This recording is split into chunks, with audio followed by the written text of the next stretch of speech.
Hello, hello, hello. Welcome to project stream number 7, I believe. I'm Grimm's Lawyer, and we are still adapting the Northumbrian rune poetry from North Sea Poet. We are getting closer to the end of this. So how today is going to work is I'm going to start, like I did last time, with going over what I did since last week. I've done some more poems. So I'm going to start by explaining how I adapted the poems I did in the sort of intermittent week, and then we will continue and do some more rune poetry. So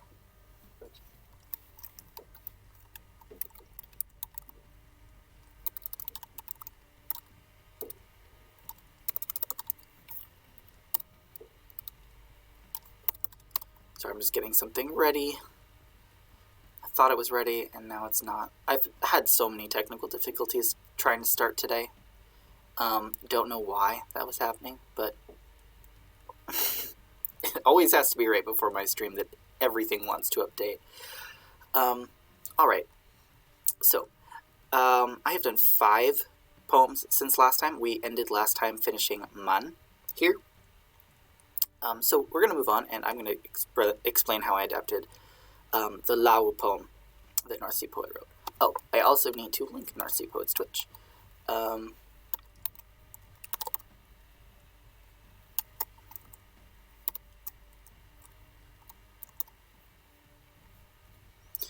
Okay, the worst thing is, you know when you start typing something and your browser starts, like, suggesting things you've been to?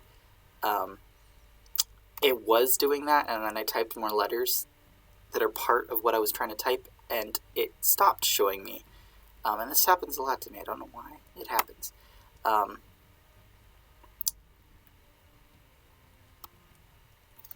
there we go. There's North Sea Poet's Twitch. I will pin that. It will not stay pinned, I've learned. Things don't stay pinned when you pin them. They unpin themselves eventually.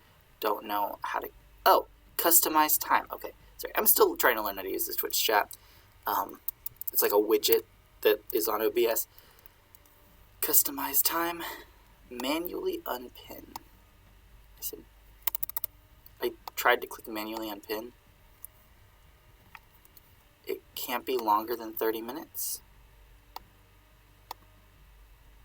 19 minutes left. I'm trying to set it to unpin after. Unpin after manual. There we go. Wouldn't let me click manual before. Alright. So North Sea Poet is the one who's written these modern English poems over here in free verse, and we are turning them into Old English alliterative verse. We're not just simply translating it, we are adapting it. So, first I will read Lau's poem in modern English. So we have the roaring expanse built with hillsides of swans and fences of the surf, this rolling bark of which men venture upon finest sea steeds, only to find their hope lacking, as each hillside of ships brings them august terror, as their steed is led astray. Okay. And this poem, if you remember back when we were reading the rune poems in Yesterlore, is about water, bodies of water. In Old English, the word can mean... Oh, I forgot I had it open already. Okay. I could probably zoom in here too. Yeah.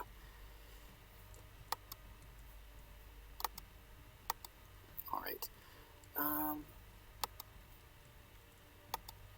Lagu is down here. Yeah. Lagu besleudum langsum. Je thucht if he shulon nedan on nakan taltum. And he sa either swede breath and sibrim hengest bridless negimeth. So it's about traveling over the sea in Old English. The Old Norwegian one seems to be talking about a waterfall. Faller over Fjallefoss. And then the Icelandic one could be talking about the sea. It could be talking about, like, I was talking about how it could be hot springs or something like that. It's a Viðarketill, wellande vatn. It's like welling water. So it could be sort of hot spring type situation, or it could just be the sea churning, and there's some fish mentioned. So what we have here, it's more of the Old English sea emphasis, I think, but it's built with hillside of swans, a hillside of swans. And I think that just means sort of like waves. That's how I interpret that. Like, they're not normal people's hillsides, they're swans' hillsides. And swans are often evoked when you're trying to talk about the ocean. Sometimes it's called Swanway or Swanrad, the swan riding. So, how did I adapt it? Von hlimmende favn, hleðu elvetena. An faroth rardon, theos rind welwenda. Thar the sedjas nedath on sahengestum mastum. Huru orwena werden, von yðlidena hleðu. Grezath hi helice, Fahira hengestas sin fortichted. I hesitated there because I thought I made a mistake with the alliteration, but I just read something wrong. All right. So we've got von hlimmende favn, which is marked as an object because my verb is rardon and my subject is hleðu here. So what I did, instead of having it built with hillsides, I'm just saying the hillsides of swans built the roaring expanse. And this word fathom, this is where we get the word fathom from, but it could just mean like a large area or an expanse. And it hlimmath, it's hlimmenda, it's roaring. And hleðu means hillside or cliff. They can mean both. And instead of swans, I wanted to use this word just because it felt nicer to use in the context with the genitive plural here. Ylveta is how it's usually pronounced in West Saxon, Ylveta. But in the sort of Northumbrian, I'm going more with elvetena. Elveta is the word for swan, and then it's in the genitive plural, describing the cliff of swans. On faroth rardon. So my verb here is rardon. They built, or they raised, they built up the expanse, and instead of fences, I did faroth here, which means shore, or seaside, because that, to me, is the fence of the surf. It's sort of like the boundary of the water.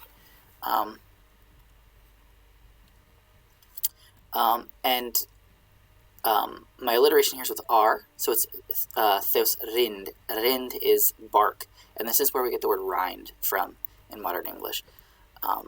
So this rolling bark. Now, I thought about making this bark as in boat, but I needed R alliteration.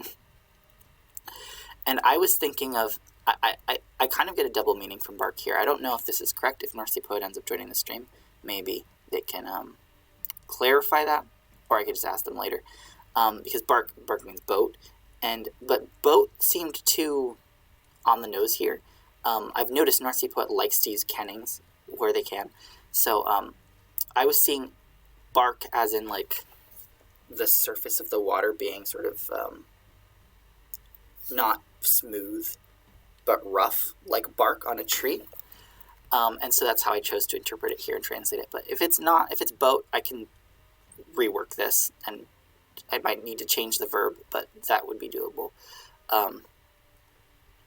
But I went with that interpretation for now because I like the image of like the sea as tree bark, and it's rolling welwenda. Of which men venture tharathe sejas nedath, and this is the verb that's used in the Old English rune poem Nathan here. It's like to dare to venture. So of which men venture upon finest sea steeds. And the Old English poem uses brimhengest because they were doing B alliteration here. But I needed an S here for suggest. I used sahengest. I could actually change this to brimhengest and use like beornas here or something, but I just liked suggest better for what I wanted to do here. I can change that though if we want it to be closer to the Old English. Then we have where are we? Huru orwena werden. Huru doesn't really have a good direct modern English translation. It can be like however, but it can also be like indeed. Or sometimes it's even just like whoa, like in contrast to something, surprise or something like that. But I felt it got the sense of only to find here, like but lo this, only to find their hope lacking, sort of like a subverted expectation. And this word orwena here, it's actually an adjective. So orwen means hopeless or without hope, without positive expectation. So I felt like that was kind of perfect for what was being said here. And it gives me vowel alliteration because the stress is on or there. It's more of a compound than it is a prefixed word. Because or can be a prefix, but sometimes it acts as a compound type. It's like a semi-compound. Or is sort of like the las suffix where we get less from. Sometimes you see or having that function, but it gets the stress there. Orwena. Werden. The accent on the E is just to mark that it's a long E there. And then we have the second half of that line, thone uðlidina hledu. So I don't think this is the first time I've ended up in the situation where I'm needing a word that starts with a vowel for boat, but it keeps happening to me. And it's tricky. So what I have been doing is using this compound, or at least what I did here is I use this compound uðlida, which it means like wave boat or wave riding boat, wave rider, and that's I'm getting boat across, but it's the hillside of ships, so it's uðlidina hledu, kind of like we had elvetina hledu up here, but here the vowel needs the stress, so or the vowel needs to be the main stress here to alliterate with orwena. But same word for ship, or not ship, for hillside. And it's the subject again. There's hillsides. I made it plural again. I'm just realizing it was plural up here, and I think I was just bringing that down. But it is singular here, so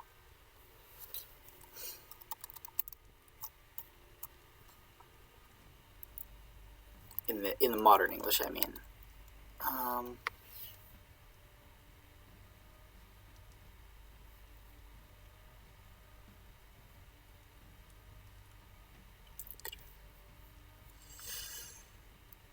I'll change it to singular.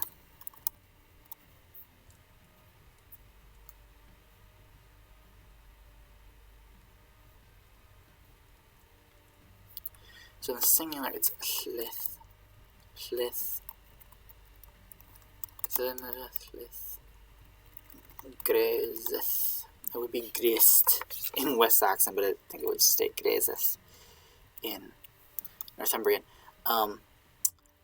Grezan means to, well, it's greozan is the verb greusan, but it monopthongizes in Northumbrian to gresan. Gresan means to invoke fear or incite fear into someone, to frighten someone. So the hillside of ships, grezet he helice. So I'm trying to get this august terror, which is a very strange, like it's one of those, you're in poetry so you can say things that don't make usual sense. August here, at least to my understanding of the word, august is like intense, strong, but like awe-inspiring, I think is what it usually means to people, august, but more in a like noble way. Like it has sort of like a very positive connotation. Like you want to worship it or laud it for being august. And sometimes it can have an ironic sense, like goes in the opposite direction of that, of like you're kind of poking at something for being or having the pretensions of being august. But august terror is strange to me. And I think what that's trying to get across is like it's terror, but there's something that you want to that you just can't help but like revere, because it's the ocean, right? It's water. I don't know what just happened. I just got yeeted to the top of the page. I did not try to highlight everything. I didn't even press anything. I just moved my cursor. So just the idea that like it's terrifying, but also kind of incredible, and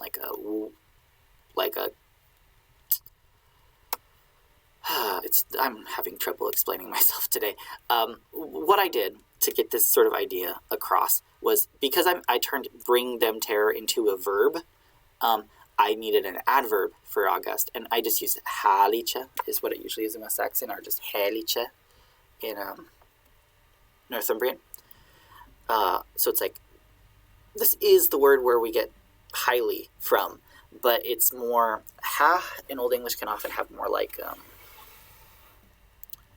more context of nobility, which we sometimes see when high is used in a Christian context, like glory on high, like the high isn't just physically in heaven, but it's like there's an exaltedness of it.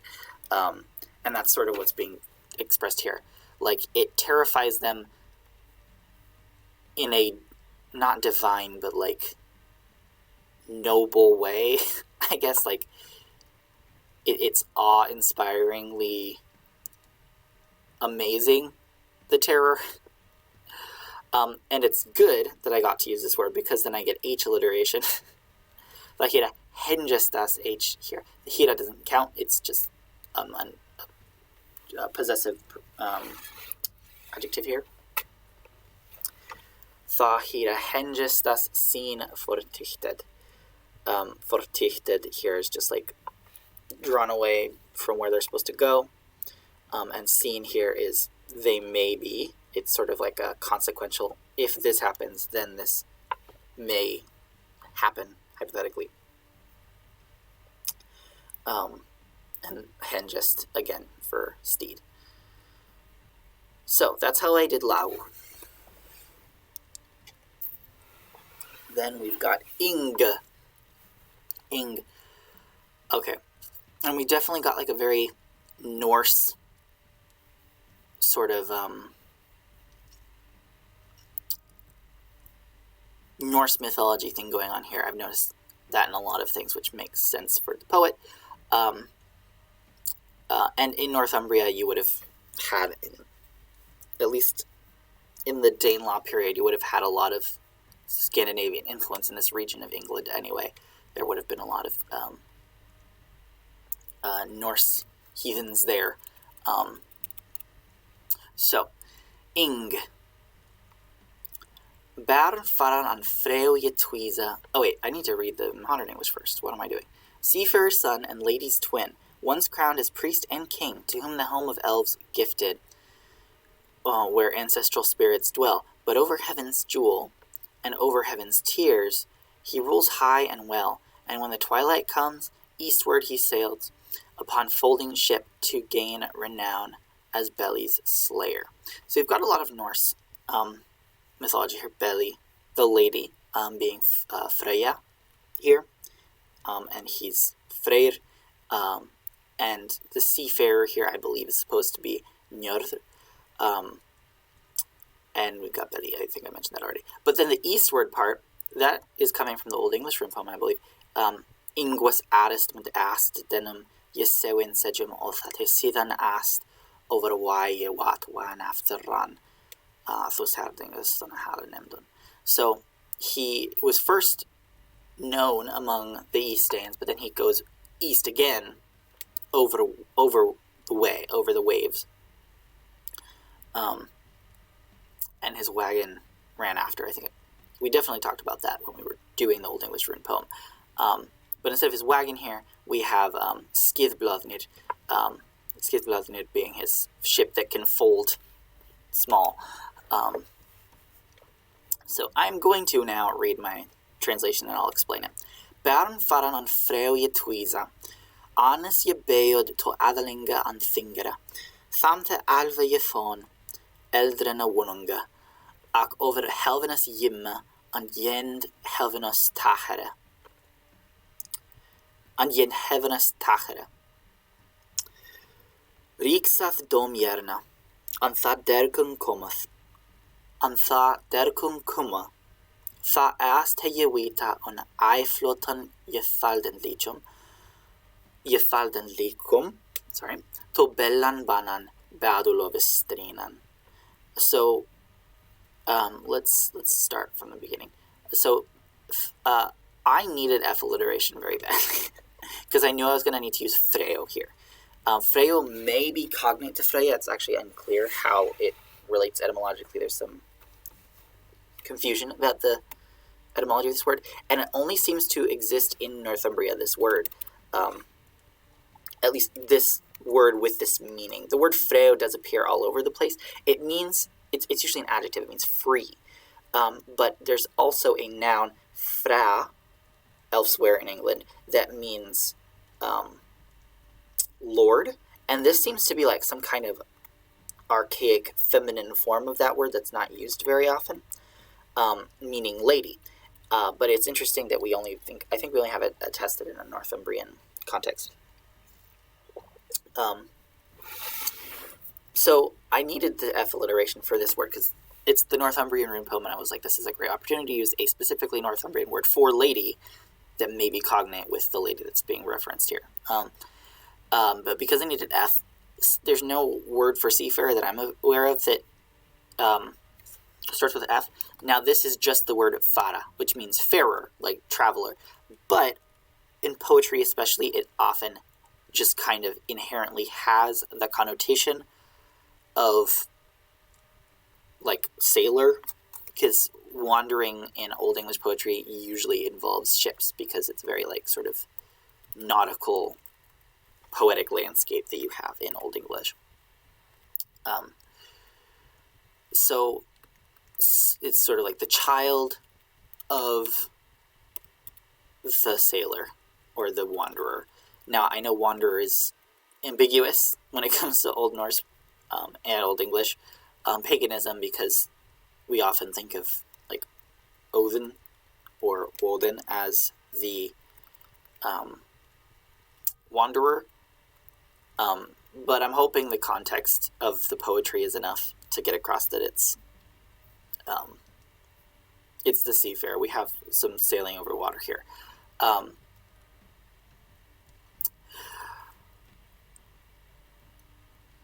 Anyways, and then he's the twin Freo Yetuizum. This word seems to be indeclinable, so it's not like this is, I'm using this for possession. My instincts tell me to use an N here, but that's used for a different Freo. In this circumstance, I don't want to get it confused, so I just kept it Freo for now. Freo Yetuiza. Or not Yetuiza, Yetuiza. Yetuiza is a word for twin. Once crowned as priest and king, Anas ye beod to Athalinga and Thingara. So ye beod here, this is Bagan, Bayan, I think, to crown, to put a ring upon someone, is what it literally means. Bach can mean ring or crown. I've used it for crown in this poem already. Usually it means to crown. So once crowned as, I did king first, or prince, and priest. Think of it, because this is the one that had vowel alliteration.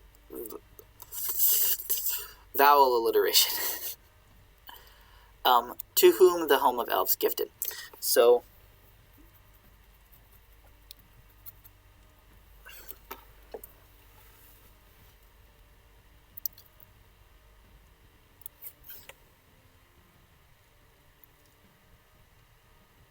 what I did instead is, to whom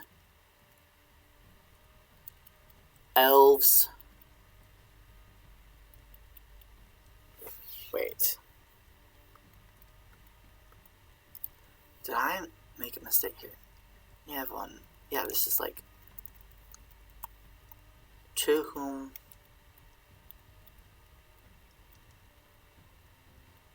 what I wrote here, and I don't think this is what I intended, I wrote, to whom the elves gave the ancestral spirits, like the elders, dwelling. But the idea isn't that the elves gave it to him, it's that he was given the home of the elves. That's in, which poem is that? Is it Grimnismal? I can think of the Old Norse lines right now.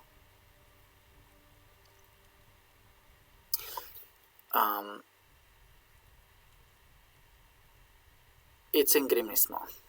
Yeah.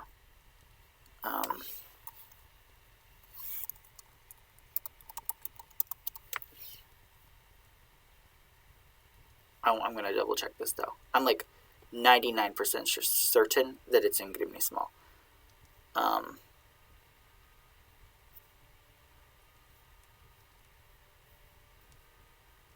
looking this up right now.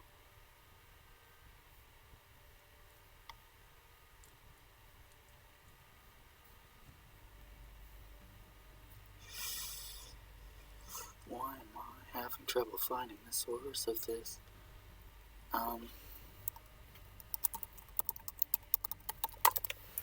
Maybe I should just search Grimnismal and assume that I'm right. I don't like to do that, that's why. But it makes it harder to find this thing. Also, as I've said, OBS makes everything else run way slower, so this is taking a minute, sorry. The lines that I'm thinking of, it's Altheim Freyr Gavu I Ardaga.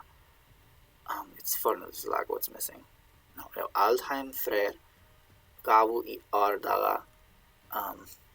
Tiwar at Tanfe. Tiwar at Tanfe. The gods as a tooth fee is what that literally means. It's okay. I think I found it. Just ended up going to the Freyr Wikipedia page, and it's there. Grimnismal. Yeah. Grimnismal, stanza 5. That's what this is evoking to me, and even using the same. It's Gavu in Old Norse. It's Javon in West Saxon. It's Yevon here in Old English. And the subject of that is Tiwar, gods. But there is no subject. I'm realizing there's no subject in the English. To whom the home of elves gifted. Who gifted? Is it was gifted? I don't know if this is supposed to be was gifted. That makes sense to me. That's how I would parse it. But I think it's because I think what my brain did when I was translating this is I skipped over the home because my brain wanted a subject, and I made the elves the subject because that's what this is saying here. The elves gave the ancestors home. But that's not what the English says. So what I'm going to say instead is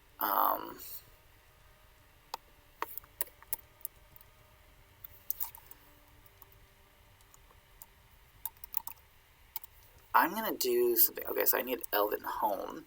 Home of the elves. Alfham is how I would do it in Northumbrian. And this is just generally the English pronunciation of the word in general, not just Northumbrian, but Mercian as well. I think in some places it's spelled with an E, like ELF, elf. But this gets borrowed into West Saxon pretty early on. Like the native West Saxon word for elf, I think I've said this on string before, is Elf. Just through sound change, this is what you'd expect it to be, Elf. And this is where, like, when we see it in the plural, it usually is actually a derivative of this form.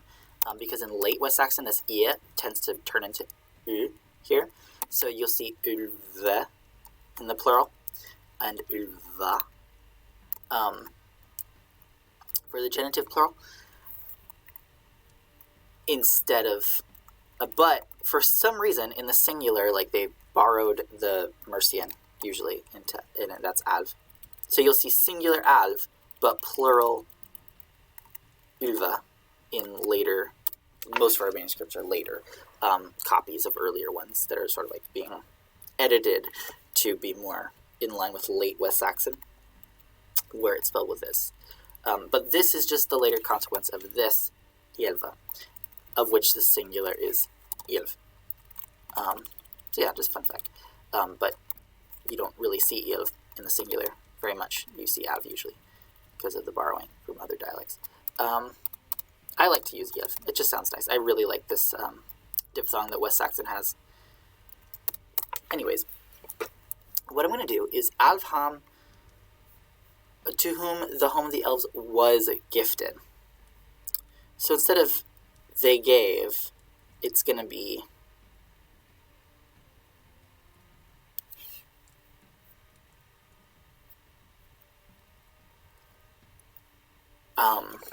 was given. So it's going to be given. Given. I don't use was. Given. It's usually, I want to use was. Was given. And this is just not counting metrically. I don't like using the this kind of passive voice in Old English. It's just really, it doesn't feel idiomatic to me. Like, it is used for certain, especially in prose, but in a poem, it just feels too prosy to me to use in a poem in alliterative verse. So I want to reword it, but like, who is giving the home of the elves? In Grimny Small, it's the gods, and I would assume that's what's intended here too. It's just not said anywhere. So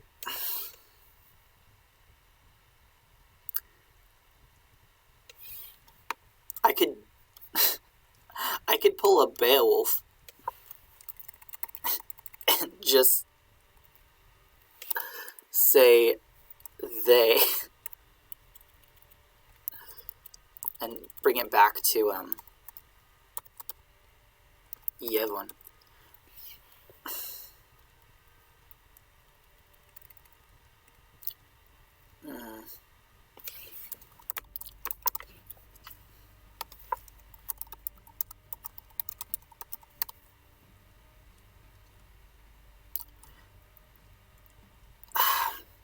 If I'm going to pull this, I really would like to be able to have this actually be a stress, but I need Alfham to be a stress to alliterate with Eldrena.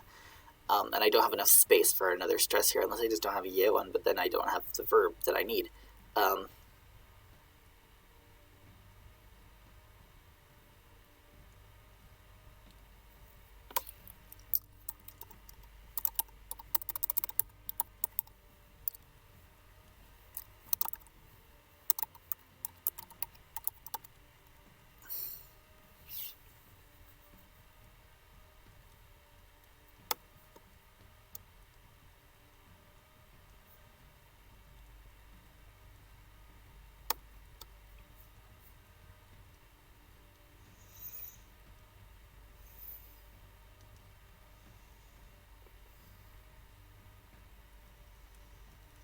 Okay. What I'm thinking about, I'll vocalize this so it's more interesting, is in Beowulf, it's like early in the poem, like line 40 something. The only reason I remember this is because I looked at the line a lot. The beginning of the poem talks about how Shield Shaving was like, who was sent over the sea, like, is a great king of the Danes at the time, and then when he dies, they send him out with a ship full of his treasures, and the line is something like,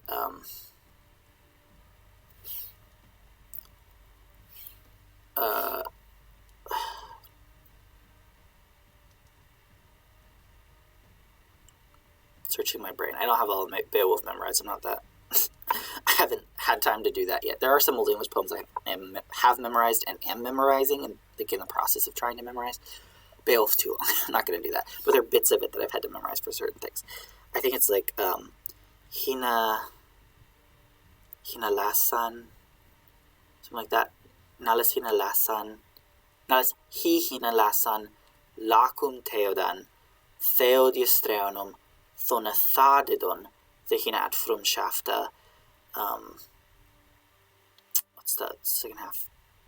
Frumschafta Forthon Sendod. I don't remember the next line. The alliteration really helps you. That's what I'm saying. The alliteration really helps you remember, because once I know like the first half, then I'm like, okay, the second half starts with an F, and I'm like racking my brain for the lines start with F that I remember. But the key thing there is in that middle line, Theodiustreonum, that's his like people's wealth that's in his boat. It says that alliterates with Thonet Thadidon Thehinat from Shafta Forthon Sendon.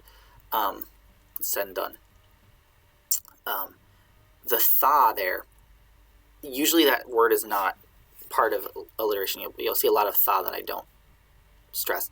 Tha meaning, well, tha often means when or then, but it also is a an article, like the. It's the nominative and accusative plural article, as well as the feminine singular accusative article. Which, if you don't know those grammatical terms, that's fine. It's the word the for certain forms. But it also, as like that word for that, it can also be a pronoun, meaning in the singular it's she or her, I guess, because it's the accusative. You don't see it used that often, but sometimes you see it in the plural for they, tha. It's not where we get the word they from modern English. And if it survived into modern English, it would be tho, like T-H-O or something weird like that.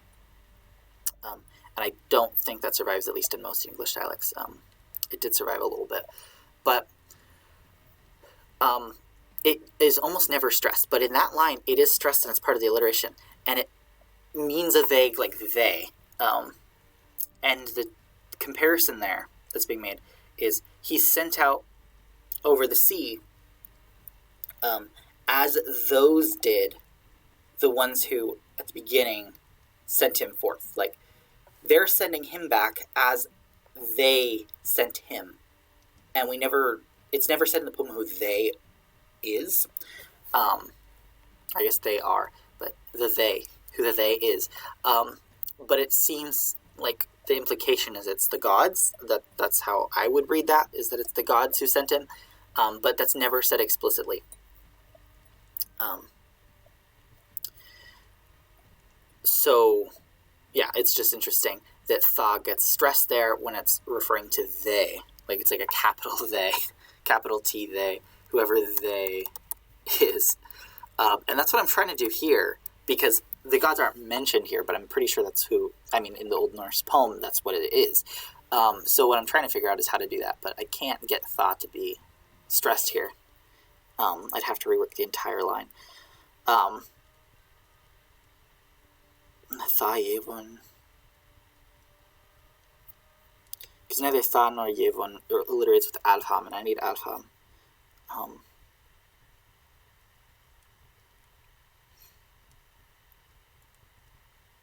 unless I make the line longer.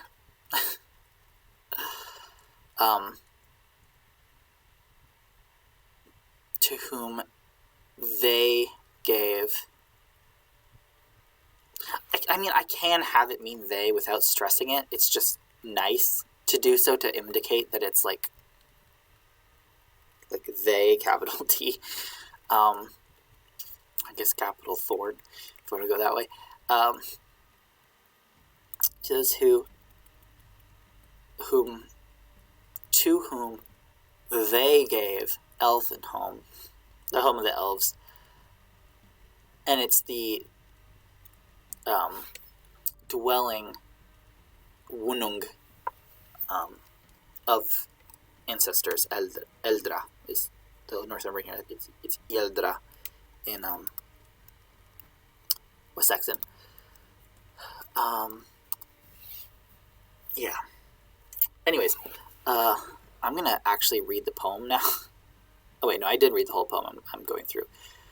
I'm getting so off track. I'm sorry. It's taking so long to go through these ones that I've already done. I don't know if we're gonna get to a new one. We might do one today together. Okay. So, that's how I tried to adapt it. But I'm sorry. I realized I made a mistake. But also, I'm a bit confused there with the English, the modern English grammar. Is confusing me a bit. Okay. So.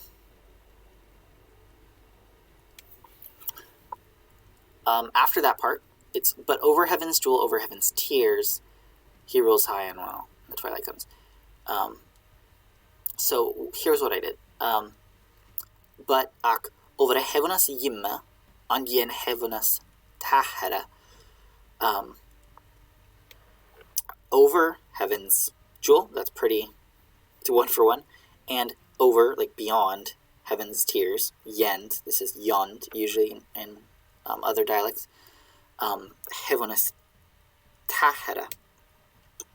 Tahara is a form of the word taher, is the word here, taher. And it's sort of a more northern form of what in West Saxon is tar. That sort of intervocalic H's often get smoothed out, but sometimes they get fortified in the north. So this is tar. And this would be like tara in West Saxon. But it's tahara here. Beyond heaven's tears. He rules high and well. I just did Riksath domjörna. This is getting the ruling well. Riksian means to rule, and domjörn means like just, like eager for justice kind of thing. But is the sort of etymology, but in practice it just means like just or fair in judgment. And that was great because it has a D, because for Twilight, I was struggling to find something in this half that would alliterate with one of the words for Twilight. My favorite word for Twilight is glom, glomung,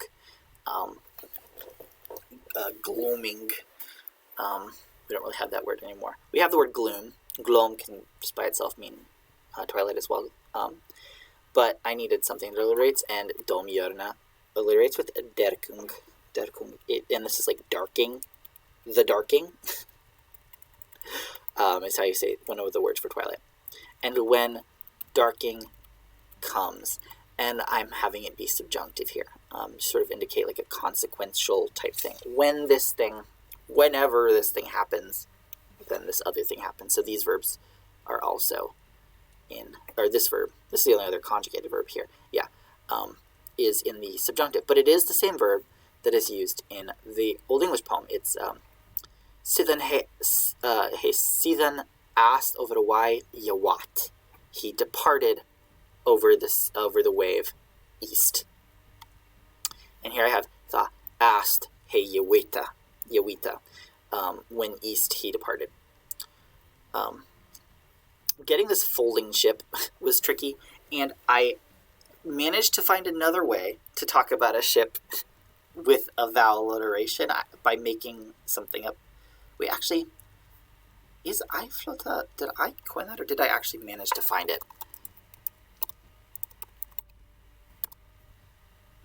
sorry, suddenly buzzword is like so zoomed out. I don't know how it's getting more zoomed out instead of less. Oh yeah, no, I found it. Floater on the sea. Yeah, I floata. Which, thinking back, I could use that instead of utlidena. I could use I floatana again, and that would kind of tie these together. No, I like utlidena here. But yeah, I flotan gefallen likum. Likum. Why do I keep saying gefallen likum? It's not pronounced that way in any dialect. Gefallen likum. This U makes this pronounced like a K sound. Whoops. What just happened? Okay. Gefallen lich is like foldable, basically. I had to coin this word, I think. It's not attested.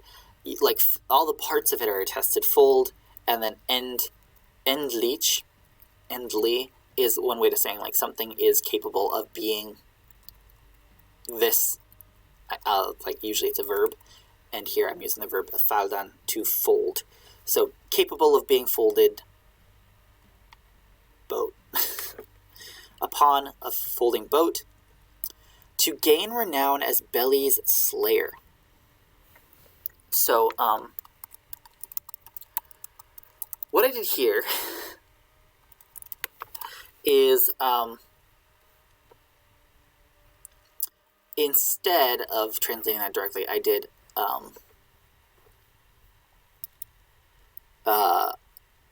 strinan is my verb here, and it's not in the sort of usual, what do you call it, like, what do I even call this? The inflected infinitive, that's what I'm looking for.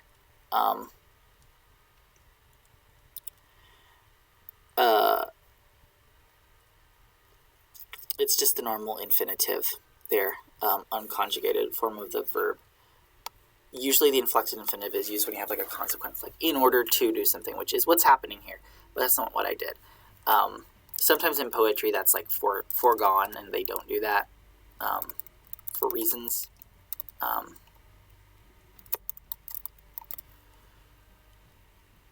But one of the tricks here was Beli. Beli is a figure in Norse mythology who does not appear in anything in Old English.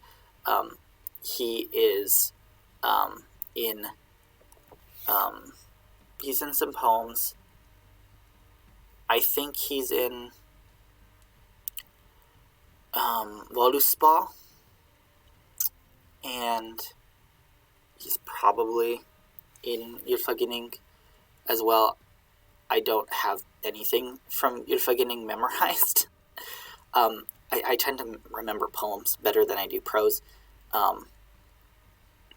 And yeah, Ylfaginning is the prose in the prose edda, but I'm sure he's mentioned somewhere.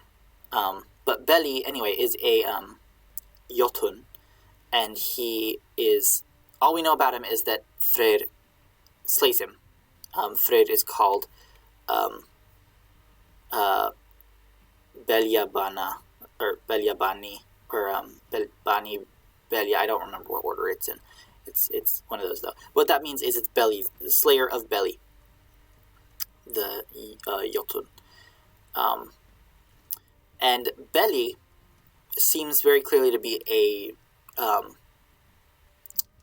name made off of the verb belia, which means to roar.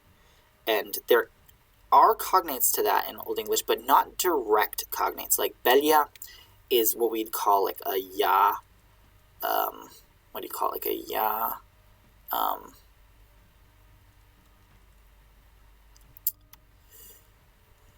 forgetting what you call that stem in Icelandic, but it comes from a different root than our cognate. So in English we have the word bellow, which means a similar thing, like make a roaring sound. Now bellow is from a different verb. It's from byljan, which is from like a 0 grade plus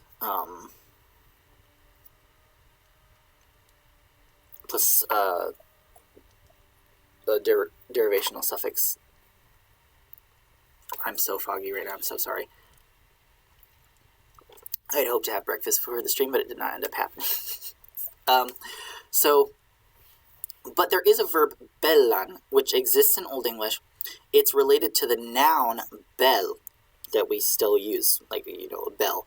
And I think you can use bell as a verb in some contexts. It's like archaic now. I don't ever hear anyone use bell as a verb for this sense of bellow, but or roar, but it does exist in Old English, bellan, and it's not exactly a cognate to bellia, I don't think. I'd have to think about that some more. Now that I think of it, it does seem to be related. Like, if bellia in Old Norse comes from just straight up belliana, then that would be bellan in Old English, because you'd get the... It wouldn't be an E though, would it? Bellan would have to come from like Baliana or something, I think. But that could also become Belia in Old Norse. They might be cognate. I'm actually second guessing this. Anyway, it might be a perfect cognate, might be a near cognate, but I made up a name, Bella, for the Jotun here. And I'm trying to evoke the line in Voluspa here, Bellan Bannan, as Beli's slayer, Beadulovis Strinan. And so what I needed was B alliteration, and renown. There's no word for renown. This starts with a B, but what I did do is I use Badulov, Badu, which I'm realizing now probably shouldn't be Badu. I think it should just be Bedu or Badu.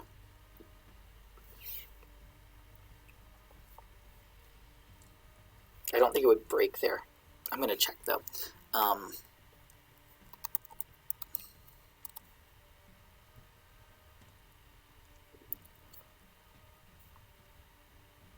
going to check, yeah. I want to look at the different forms for Badu. Do we find any, like, A, D?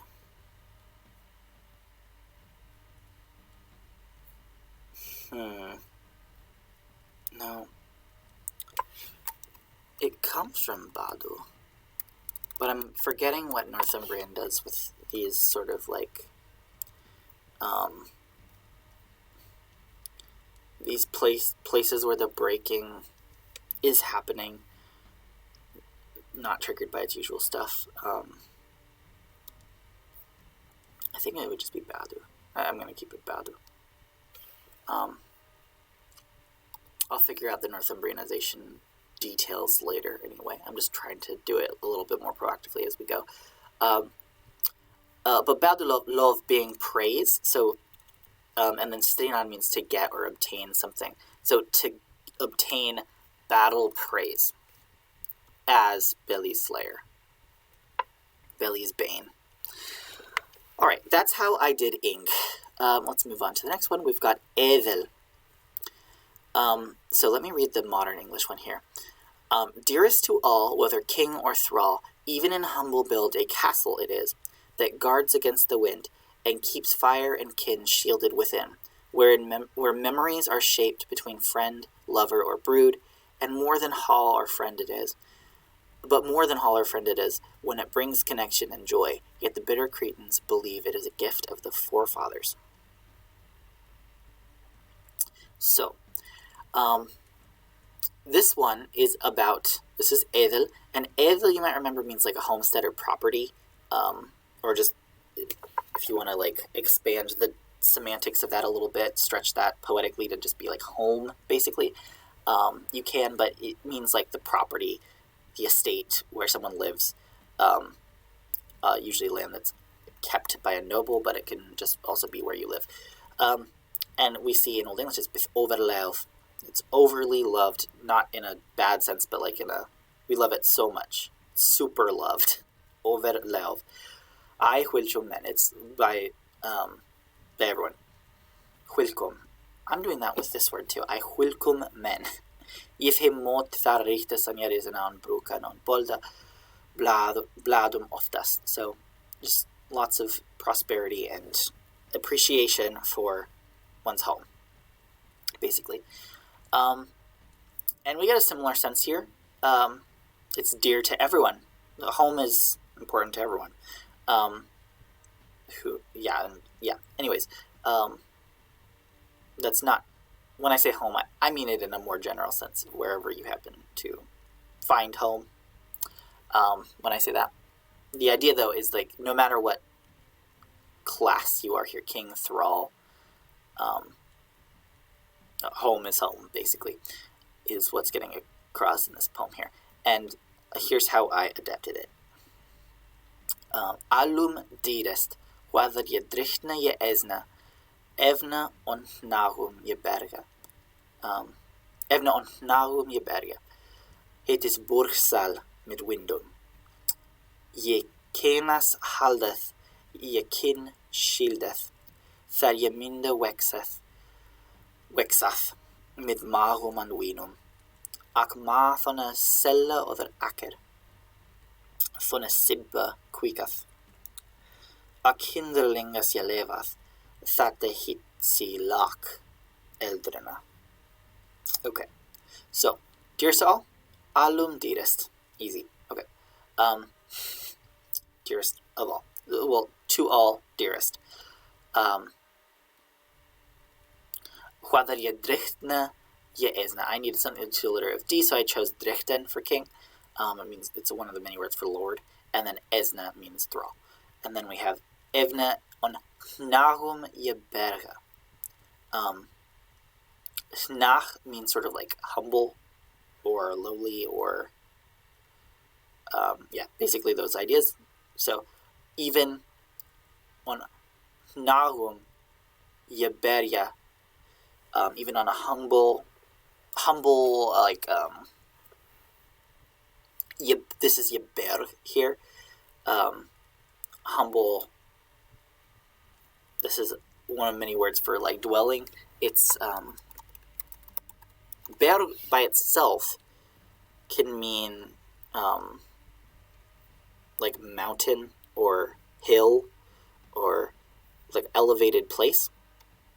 But Yeberg, when you do it like that, it also has a meaning of like I think it's a different gender when you do this. It means refuge. And you see that in the related word burg here, which is fortress or city, is what burg usually means. And we see this in a lot of like the cognate is in a lot of German names. Burg. Burg. Probably pronouncing that super bad. Oh yeah, Burg. What's happening? Hey, yo, sorry I'm late. I'm still out at shop waiting on taxi. Also, now then. Okay, hello. Hi, Narcy Poet. Okay, so I'm still explaining the ones that I've done this week already. And we're on Edel. So, even in a humble refuge or place of defense, it is borgsal med windum. It is a castle. It is a fortified hall against the wind, mid windum. So I managed to get this to be one line together. The first line I had to actually make its own line, which meant I had to do another full line here. And keeps fire and kin shield within. Je kenas haldeth, je kin shieldeth. I know I needed kin here, so I needed C alliteration. And how I did that? Oh, don't worry. I'm gonna get to the bitter Cretans thing. I'll get there. Cretans doesn't translate. There's no word. It's a French borrowing, and it's not a concept that actually makes any sense in any Germanic language, like old Germanic language. But I did something that I hope you like for that. I didn't lose the meaning, hopefully. But anyway, back to what I was saying. So kin, I'm pretty sure. It might be Latin. It just might be straight up Latin with the ending chopped off, but I'm pretty sure it comes through French. Oh, now I'm doubting myself. Le gasp. Yeah, because in French it's chrétien, and it's not changed. And I think it's just like a weird dialectal form of the word Christian, actually. Because in older French, like in the southeastish, I think it's the word for Christian is chrétien, and I think that's just loaned into like standard French is chrétien. And I think, yeah, it's just the word Christian. Kind of how the word bigot comes from, like by God, or some kind of minced version of that potentially. Anyways, we'll get there. We'll get there. Don't worry. Yekenas haldet. So what I needed was acceleration and fire. There's no word for fire that's supposed to see, but can is one of our runes. It means torch, and that's close enough. So it holds torches. It keeps the flame of torches, and it shields family kin. Thariaminda wexath, where memories wax is what I did instead of are shaped, because that was sort of simpler than using this passive voice here. Between friend, lover, or brood. What I did here is I actually just echoed something that I used earlier. I'm kind of like making it a formula in these poems. My and win. I think it does show up quite a bit in Old English too. I'm not sure if it's a formula, but I've seen my and win together quite a bit in Old English too, because there is a word my win, maum and winnum, with family, which can also include lovers, I think. Yeah, with family and with friends. But more than hall or field it is. So ma van a cella of akker. More than hall or, and then akker is where we get the word acre, but it means field in Old English. When it brings connection and joy. I said van a sibbe quicketh. Quicketh means to like bring to life. It enlivens, and then sib can mean, it means relationship really. Any kind of relationship. It's the sib part of sibling. Because they're related to you, but it doesn't have to be family relations. It's often relations based on like marriage. So like often your sib are your like in-laws, but they don't have to be. But it brings connection and joy, is the modern English. So I just did, it brings like connection, and often the sense is peace as well. And then quickan means to bring to life. So I thought that got the joy part across as well. And then this part, yet the bitter Cretans believe it is a gift of the forefathers. This is a, I'm like very confident in saying this. If for the rest of the audience, I know Nico's the one who wrote it, and Nico's here. But the bitter Cretans are folkists and fascists who use this particular rune, or like a variation of it, usually with wings on the bottom. If you want to look at the rune here. I talked about this when we talked about the Old English rune poem. This is the rune, and what they'll do is they'll put little serifs at the bottom. Let me zoom in some more. Yeah, so like these little things at the bottom here, you'll see they'll put like a little, like, it's hard to show it with my mouse, but it's like there's a serif that comes up here and a serif that comes up there. It's sort of like the, if you're familiar with the Mortal Instruments series of books by Cassandra Clare, there's like that, what they call runes in that franchise. I think they call them that. I haven't read the books. They look like ticks, basically. Yeah, little like slashes on either side. In the Mortal Instruments, there's like a symbol that looks like this. It's just the vertically flipped version of that is what we call the winged Othala, and it's from the Arman and Rune set by Guido List, and they're just not. It's a Nazi rune. And what they do is they interpret this rune, because I talked about how it means like estate or property, but also just in a more general sense, home. And Nazis like to interpret this as a sort of like homeland, in a homeland sense, as in like our right to determine who gets to be in our home. It's very, very, it's a misreading, but it's also just in service of fascism. It's awful. And I think that's what's being referred to here. Bitter Cretans believe it's a gift of the forefathers. It's like something inherited through blood and DNA, which it's certainly not. We just read the Old English one. It has nothing to do with that whatsoever. And I think that's what's being referred to here. So here's how I adapted that part. Now the thing is, Cretan is like, we know what Cretan means. It's someone, it's just like an idiot, basically. And it's a derogatory term. Like it's used to insult someone, and in this case, I would say justifiably used to insult. But the problem that we're stuck with is pretty much all of our attested Old English and Old Norse, for that matter, with some exceptions. We have sagas, at least in Old Norse, where this sort of stuff comes up a little bit, but in Old English we don't have sagas, really. We have prose stuff, but it's mostly legal and or just like educational stuff that we have, or like utilitarian. We have some letters where people can get kind of spicy. I think I read one of those where someone was dissing another priest who was taking on Viking fashion and how it was like showing the dissolution of traditions in Old English society. We read that poem together, or not poem. It was a letter. We read that a while back. But we don't have any attested insult words in Old English. Like, they're just not really curse words, not really any like disses. We don't really have any, except one. We learn that, and this is the tricky bit, we learn in a Latin text that the West Saxons, which this is Northumbrian, not West Saxon, but we learn in a Latin text that West Saxons have an insult they use for people, hinderling. And this is the only attested like insult word that we have in Old English. It's said to be a term used for people whom you view with disdain. And I think that's sort of how Cretan functions in English too. The other thing is, like, a hinderling has a sense of, like, if you break down the parts of it, it sort of means, like, someone who's, like, trying to be sneaky. Like, someone who's, like, a coward, as well as a devious person with pernicious goals. But it's also an insult.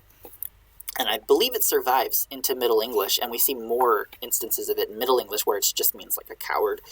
And there might even be places where it's still used. I don't know anyone who uses the word hinderling, but I think I've seen talk of it used in modern English.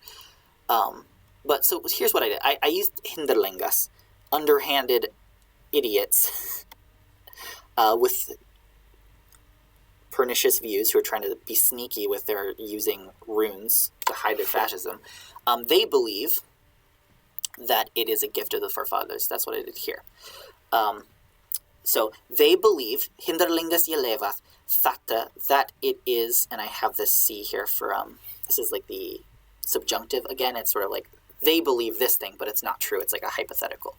They believe that it be, lak is one of many words for gift, and it often is in like a religious sense. Like, lak can also mean offering, or even just like religious praxis by itself. And then we have eldrena again, of the forefathers, which we used up here for the ancestors here. So they believe it's an offering of the ancestors, but it's not. They're wrong. They're underhanded idiots. Yeah. So that's how I got that across. I hope that's pleasing to you, North Sea Poet, because I couldn't directly translate it. There's no word for Cretan, but this is a pretty good word for Cretan, I must say. Bring back hinderling. Actually, yeah, I'm gonna do that.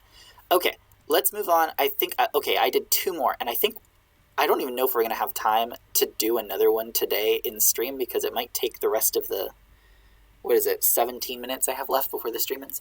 Okay, Die is next. Gift for everyone when the storm hall's jewel rises, and caresses all with her light. For joy and hope arrive alongside this gift sent from gods, a rising tide that lifts our mood, a reminder that darkness ends and the light returns, as even the birds rejoice, with hearty song and verse. So, here's how I adapted that. Alla yevu, Gift of all. That's easy. Thona yim hevonhech. When the... Oh, wait, no. I'm just going to read it all at once, and then I'll explain it. I forgot to do that. Alla jevu thona yimma hevonhech. Stieth on stormcell an straketh alla. For thon win on wen.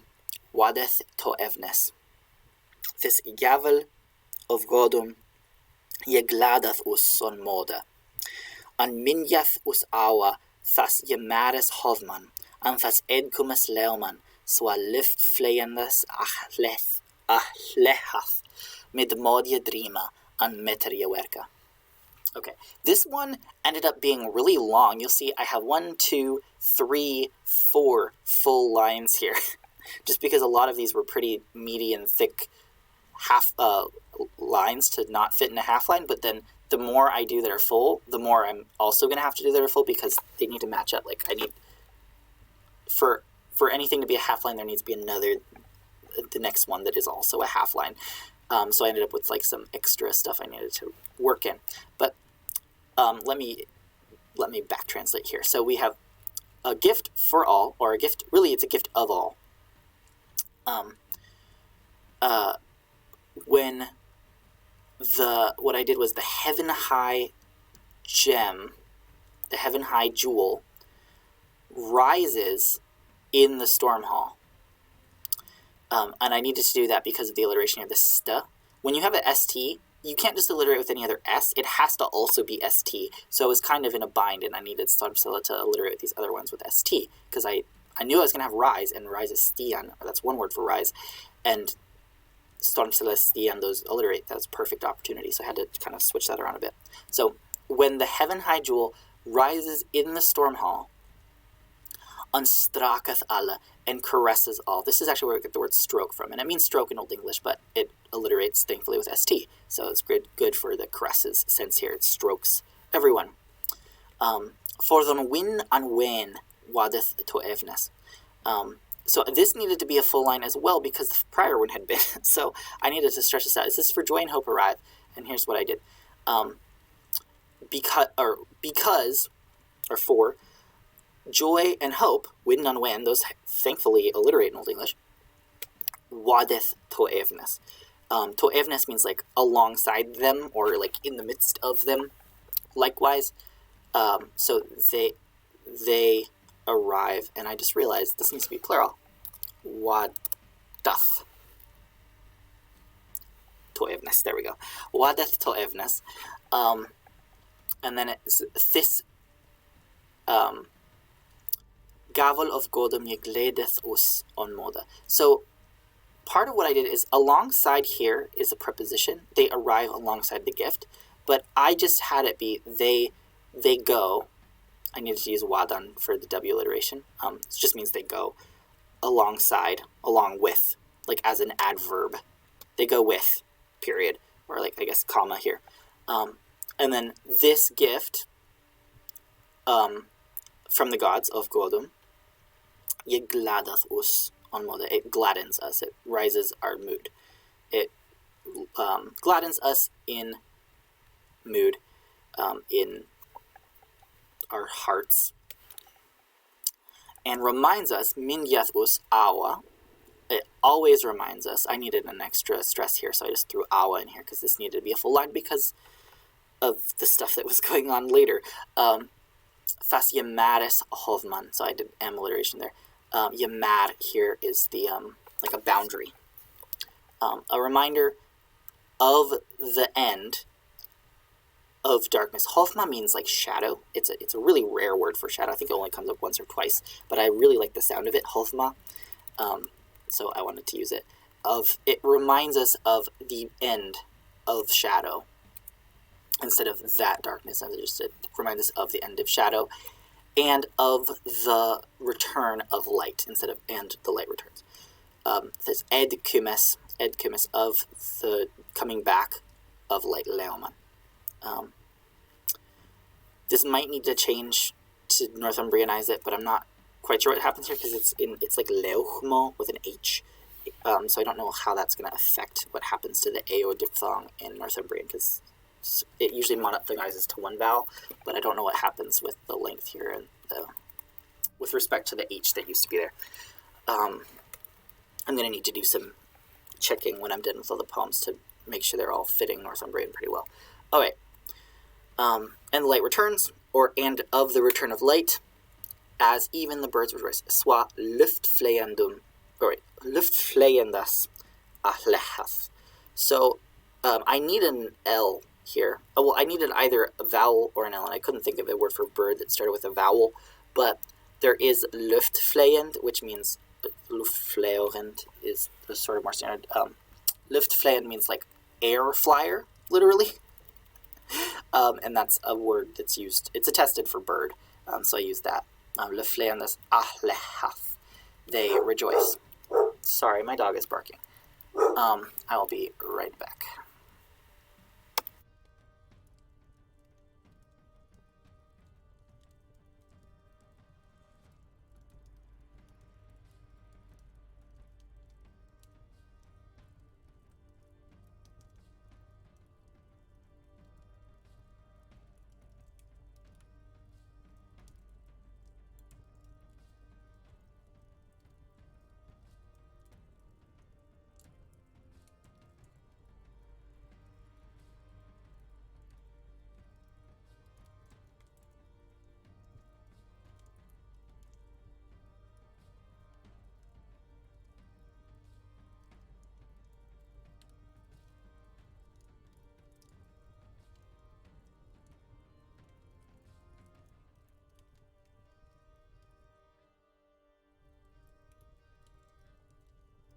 All right. Apologies. Okay. Where were we? Oh, yes. So, ahlehan is a word for rejoice, celebrate. Then we have mid modje drima on meterioerka. So, because I had used so many long lines, and these were my penultimate, which were 2 half lines, I needed a whole line here. I couldn't just do a half line. So, with hearty songs in verse, I had to make that match, like take a whole verse, and I managed to do it. So with hearty song, I did mid modje drima. So drima is one word for music, with like hearty music. And then there's the word meteriowerk, which is attested for verse, specifically like the work you put in to make verse, like versification, like the process we are doing right now. Not to get too meta, but we are doing meteriowerk right now. We're making things fit the meter. And it's a kind of interesting thing that happens here. In Old English, meter is used for meter. Now, there is a Latin word metrum that we seem to have borrowed for meter, but meter is just as equally possibly a native word, because yemet is another word for like measure. Met, and the verb metan is a native Old English word to measure. It has a Proto-Germanic root and everything, and it's from I think it's a similar Proto-Indo-European root with like a different suffix, because I think it's a D in Proto-Indo-European that yields the T in Old English met, but it's a T in Proto-Indo-European that leads to the T in Latin, metro. So it's just kind of a very happy accident that English has 2 different sources for what seem to be the same word with the same meaning. So whether meter in meteriowerk comes from the Latin or the Old English, like from the earlier Old English non-Latin root, is ambiguous, but it's fun. And this is long. This is heavy enough to be 2 lines with a secondary stress on werke here. So mit modje drima and meteriowerka, and thankfully M for meter, and moldy is the adjective here for hearty. So that's die. All right, we have one more, and I think we can make it before the end of the stream. I did ash. And once again, we have some Norse mythology coming in here. So Ash, the first of mortal men, given shape upon the shore, he possessed neither spirit nor sense, blood and color, until 3 brothers divine, each to him gifted. Spirit gave by the first, blood gave by the second, goodly color and raven wine, the final gifts gave by the third. The tense was kind of interesting here. Spirit gave by is odd, like grammatically to me. But I adapted it to be more active anyway. So we'll see how that comes across. So the first is first of mortal men, and I use fira here for mortal men. Firas means men a lot of the time in Old English poetry, and the cognate firar exists in Old Norse too. It's not as common in Old Norse, but it comes from a root that you're going to see later in the poem, ferch. It's from the same root as ferch, which is used for like soul or spirit a lot of the time. And it originally comes from a word for oak tree. It comes from the Proto-Indo-European root for oak tree. But as sort of like an derived adjective, firhuias, it became a word for like ones who are mortal because like they have spirits. They're sort of embodied, like an oak tree, I guess. They're sort of embodied and therefore like mortal spirits. They can die, I guess, and their spirit moves on.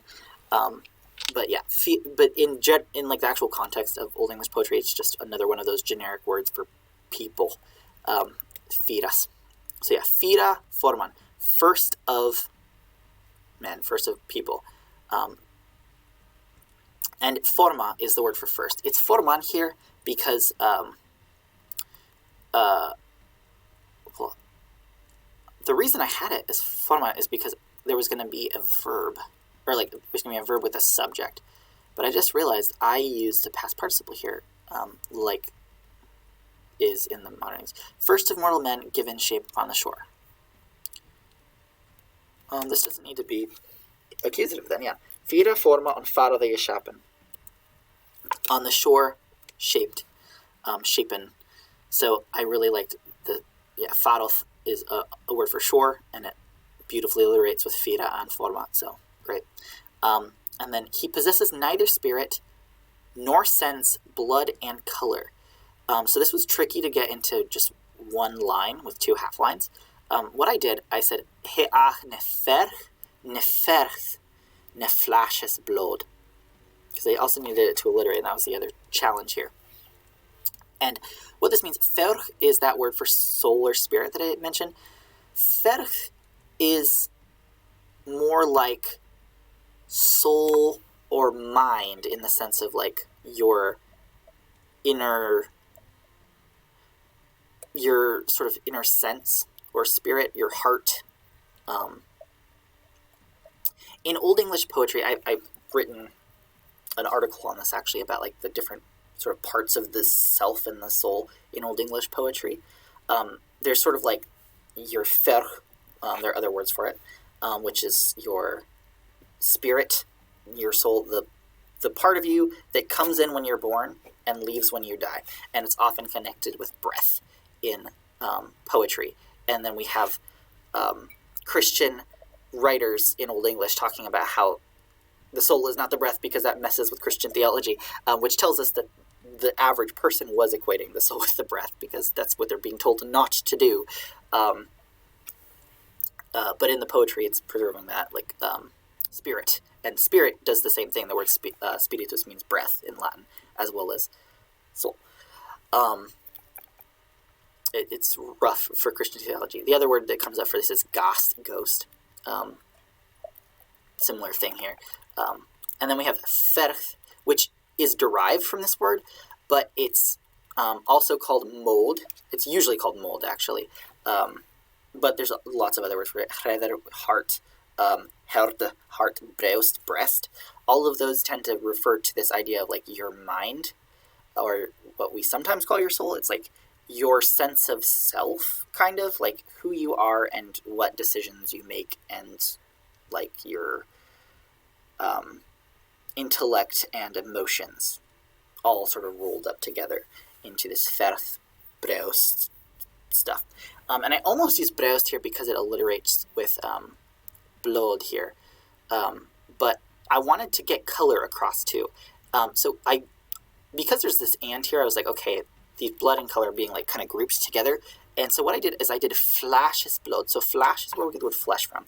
But you can use flash to indicate that someone has color, like that they are not just pale, like a pale corpse. It's flesh when it has color, and it's grau when it is does not usually. Like, that's just a corpse. So flashes blood, the blood of flesh, which the implication is that it's colored because it has blood.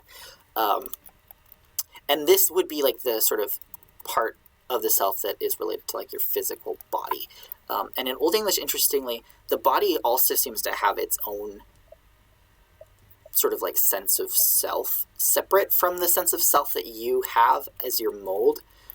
It's sort of like sometimes your body needs to control your mold. So it's sort of like your brain, but not your mind. Like, not your thoughts, but your instincts, almost. Like, you're hardwired, like, not subconscious, but like unconscious motor skill type part of your brain, I guess is the idea here, if we're trying to bring it into modern analogy. This sort of idea that, like, these are three autonomous parts of yourself. There's your spirit, your mind, heart, soul, and then your soul is tricky because soul is often tied to this one, the spirit, the self that comes when you're born and leaves when you die. This word is almost always shows up in context, not almost always, but in context where someone dies, this is the part of the self that shows up the most, that like this leaves, the fer, or they set it down, whereas this is not really talked about a lot in terms of death, this word fer, or heder, or breost, or whatever other word you want to use, mold. Anyways, so those are those three parts of the soul that I talked about in my article. And they're also the three things that are listed here: the spirit, the sense, like the mind, that's the ferth here, and then blood and color, it's the sort of physical body. But blood and color are treated differently down here, so that was also interesting to me. But I try to get both blood and color across. The flesh is blood of the flesh. Until three brothers divine. O that three ye brother. I couldn't fit divine in there, sorry. But I feel like if you know the myth, you know who these three brothers are. And the fact that they're divine is, I think, implied by what they do next.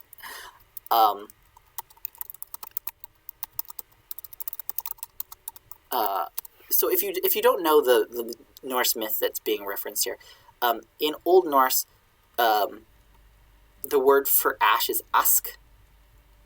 Well, it's actually askr. Askr. It's a masculine noun. And it means ash, which in its cognate to ash in Old English. And they're supposed to be the first humans. And what happens is, in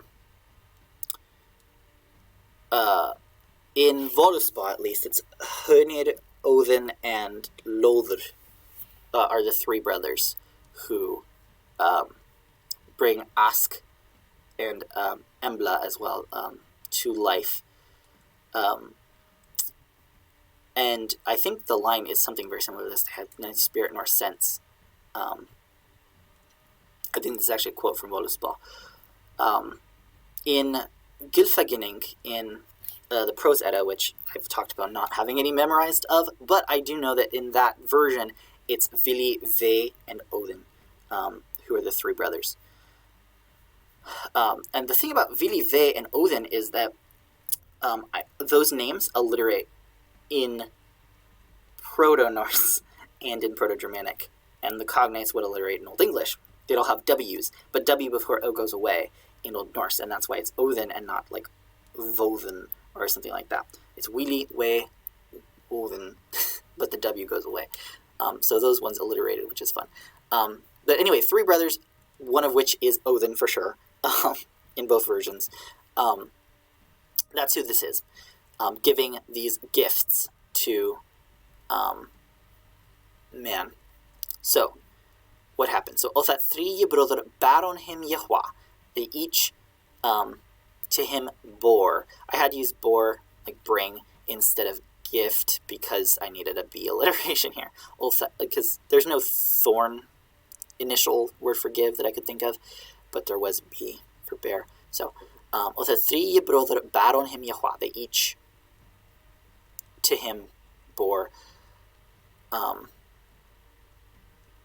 Oh, this is not really grammatical, I don't think, because bore him what?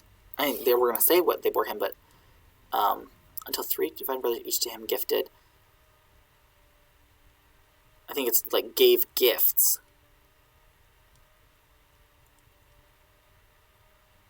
See, the Yahweh here is kind of extra because of the brother here is supposed to get all like each brother.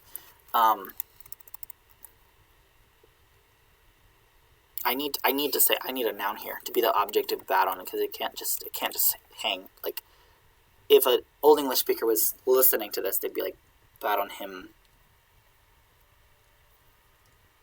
Like what? It's like what did they bear him?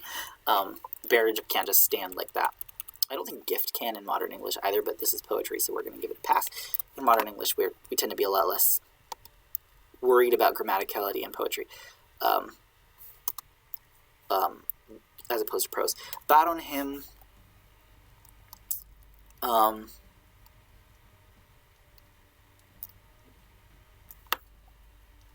kind of want to use lock again, like I used up here, like offerings almost more than gifts.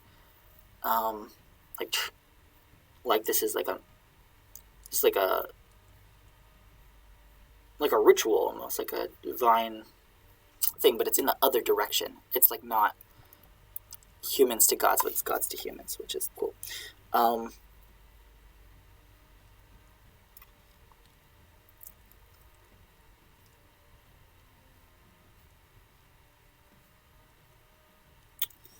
I'm going to use the neuter one. So it'll be lock. Bad on him lock. Okay, and then, so, se'arest blades uda. The first gave spirit. And I use blad here for spirit. I needed to alliterate with blood. I can't use breast because breast is this part, and I'm talking about this part, the fer. So blad is a word for air or blowing. I think it's etymologically related to blowing. And so it means like a gust of wind, but or like a blast of wind. Blast is another word that shows up for this sometimes. Blast can also mean flame as well.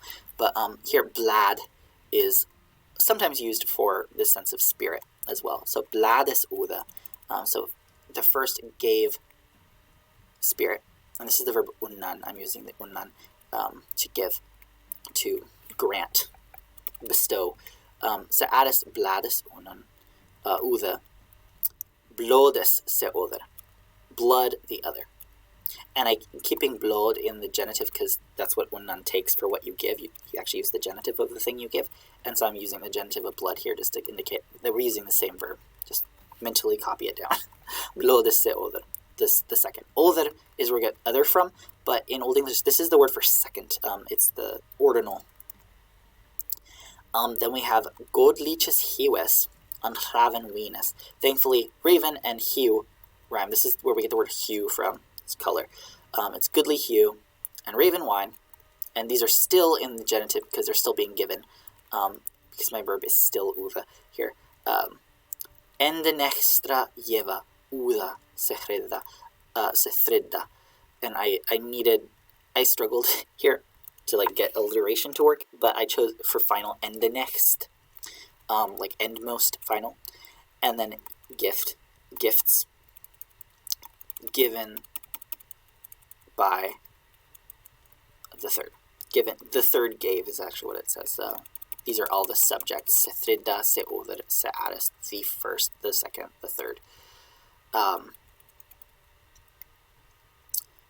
Oh, I'm realizing this needs to be in the genitive too, doesn't it? Yeah. Just this is also in the genitive, right? Yeah. Final gifts. Yeah. Final gifts given. Gave the third.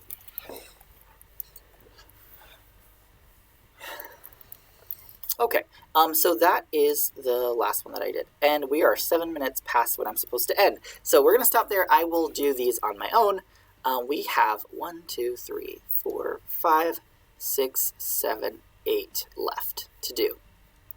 I'm going to try to do the bulk of them this week, and whatever I can't finish during the week, I will try to do in the stream next time. Hopefully, I'll try to go faster in this review. Hopefully, I will eat breakfast before then. I think when I'm not eating breakfast for these streams, I am just... I'm so out of it, and I'm struggling to talk and express myself. I feel bad. I apologize for that. But I hope this was still interesting to watch. Yeah, we're nearing the end. 8 left. I'm not sure if the exclamation point, question mark, and the crying emoji is a good or bad thing here. Are we saying 8 left like, OMG, I can't believe it? Or are we saying 8 left like, oh no, there's still 8? I'm surprised we have... I'm not surprised, actually. If you actually... It's not in frame, I think, with how I've decided to divide my stream setup. But if I do this... that's not what I want to do. I want to expand the side here so you can see my scroll bar. Look at where we are. And this is also the 8 left, is as in OMG, that's so few. Yeah. The scroll bar is actually kind of misleading because the last page is mostly blank. It's just add going on to the last page a little bit. So it's actually not, yeah, it's just like, yeah, we don't have that much left. We're almost done. And then I just have to do my sweep of editing and northumbrianization over it. And then it's ready to go. So yeah, this is exciting. Thank you, everyone who was able to be here. Thank you, Nico, the North Sea Poet, for your input and help. I hope you have a great rest of your night. Had to do some mental math there for a second. And anyone watching this in the future on YouTube, thank you for watching. Please, again, feel free to leave likes and comments. I read the comments. It's not too late to say something or ask a question. I love answering questions.